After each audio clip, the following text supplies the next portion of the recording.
je m'appelle Claude Tayo, je suis camerounais et je suis porteur du projet EcoCo au Burkina Faso. EcoCo ou Ecological Coffeeing, c'est tout simplement des coffrages modulaires faits à base de plastique recyclé et de sable qui seront utilisés par les entreprises de BTP pour la construction des bâtiments. J'ai eu l'idée de mon business plan en étant sur un chantier de construction en bâtiment et j'étais responsable en fait de l'acquisition et de l'évacuation de ces coffrages-là. Du coup, je me suis rendu compte exactement de la quantité d'argent qui était dépensée pour tous ces coffrages et je me suis dit, si ça coûte aussi cher, pourquoi toujours utiliser le bois? Étant à des yeux, j'ai eu à entendre parler des processus de recyclage de plastique. Donc, en conciliant ces deux idées, est né le projet EcoCo. Ce qui a vraiment déclenché la rédaction du business plan, c'était qu'il y avait un concours interne d'abord de business plan à des yeux. Et le vainqueur de ce concours avait 500 000. Donc, du coup, je me suis dit, j'ai une super idée. Et puis voilà l'opportunité de me faire un peu d'argent. Donc je me suis lancé. Qu'est-ce qui a été le plus difficile?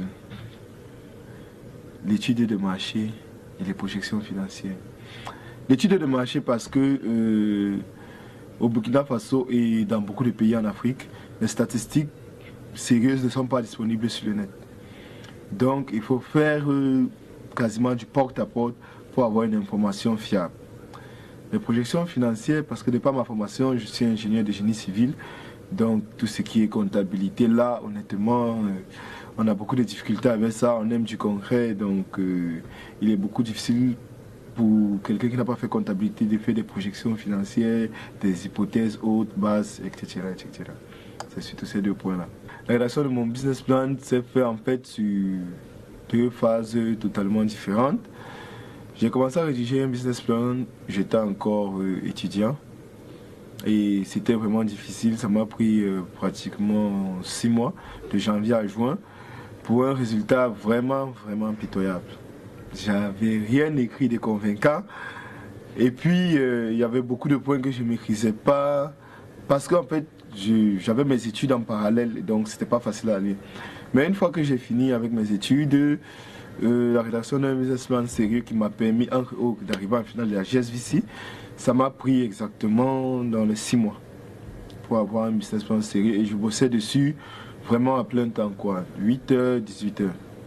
Le temps de faire, parce que la rédaction du business plan passe par plusieurs étapes. Il y a l'étude de marché, il faut aller sur le terrain. Il y a l'étude d'impact, il faut quantifier les indicateurs et tout ça. Il y a la projection financière, il faut avoir les vrais coûts, ça connaître les coûts de matériaux, mettre tout ça ensemble. Et c'est tout ça qui constitue le business plan vraiment. Donc ça m'a pris 6 mois pour faire un bon business plan. Qu'est-ce que la rédaction d'un business plan m'a apporté? Une ouverture d'esprit que je n'avais pas envisagée au début de ce projet. Une opportunité beaucoup plus large que ce que j'imaginais.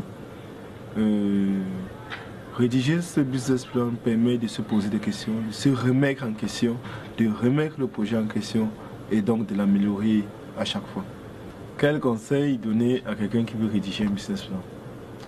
De s'entourer du maximum d'aide possible. Parce que là, vraiment, on aura besoin d'aide.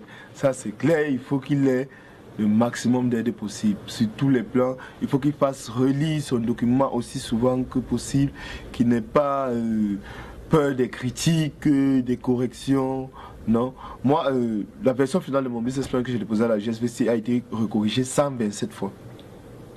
Oui, en 6 mois. Et honnêtement, c'est même pas en 6 mois, c'est en 2 mois entre janvier et aujourd'hui, ça a été corrigé 127 fois. On a recommencé tout ce business plan 127 fois.